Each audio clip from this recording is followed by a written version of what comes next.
Lots of space. Yeah, there we go.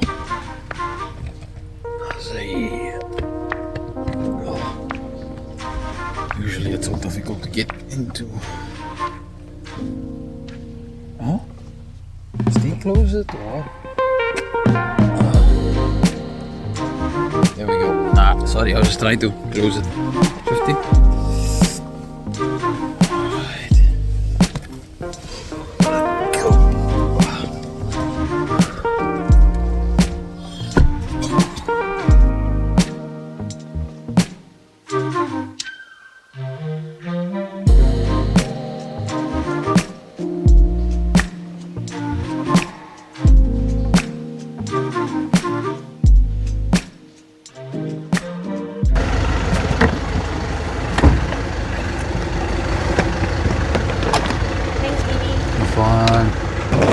Okay, so we just arrived at the station now. We just realized there's actually a train line that stops right here. So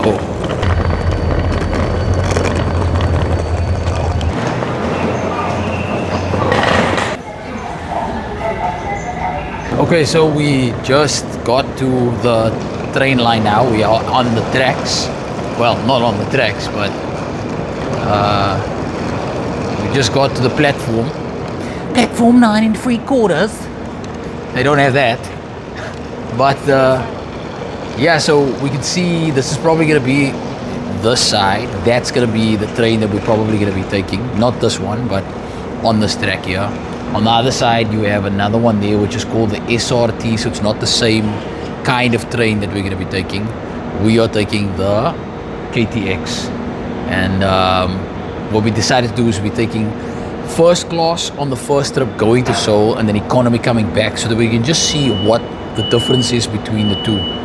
Lavi was just saying now, I think that next time we'll just come here on a random weekend and just book the first train out to whatever town, whatever city, just to experience it for a weekend. Because this train thing is actually really nice. In comparison to the bus, already this looks so much better. So right now, wife and I are heading down to Seoul to experience something that we haven't had since we got married.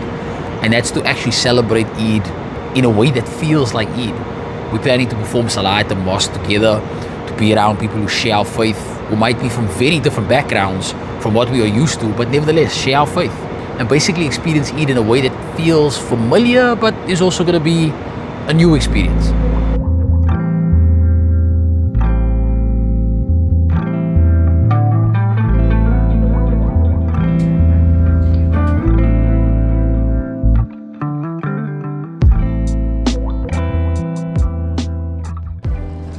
That's right, we came to the wrong station.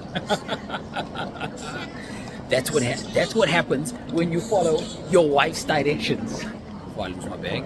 We just got to the train station now, and we need to figure out how we get out of here. We probably should look for the subway, and then from there we want to go get some breakfast. It's nice and early. It's now only 8:30 in the morning, so from here we'll go and have get some breakfast. Maybe go to the Han River, which we've never done before. So yeah, come with. Let's see what it's like. Let's see what we can't see. My father-in-law says it all the time. There's something special about being in the mosque on Eid morning.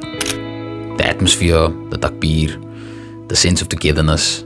It's different when you've been away for so long. Hearing the imam, seeing the kids running around in their best clothes, everybody hugging and smiling, and it reminded me a lot of what I missed. Like I mentioned, this will be our first Eid Salah together. And honestly, just the thought of that was really exciting. I think this experience really reminded me of a few things. That Islam is a deeply communal religion. That community makes your ibadah, your worship, easier and stronger. That you're not always meant to be alone. I've also realized how easy it is to become disconnected when that support structure is missing. Praying together, preparing for the day of Arafah, making dua with others, it motivates you to stay consistent. And the biggest reminder came from the story behind Eid al-Adha. It's a lesson of sacrifice. Sacrificing your comforts, your routine, even your plans for something better. something more rewarding. Living abroad is a sacrifice, but today reminded me that the reward does come, slowly, but it comes. And sometimes it's not even the big things. Sometimes it's the small things, your grandfather ironing his thobe while rushing everybody to get done. The way the whole street smells like, pies and samosas. When people walk past the house and they, shout out Eid Mubarak as they go past your door. You don't realize how much those moments actually shaped your understanding of joy, of family and festivities until you try to recreate them from memory. All of this, the moving, the working, the sacrifices, it's not just for us, but it's also for our future kids, inshallah. So it's Sunday and we are heading down to the train station. Our train leaves in about an hour. And I've just been reflecting on this last weekend. It's been really special for us. I mean, not only did we get to celebrate Eid together, but we got to share it with other people. Well, not our family, but well, like our family here, because they are all that we have.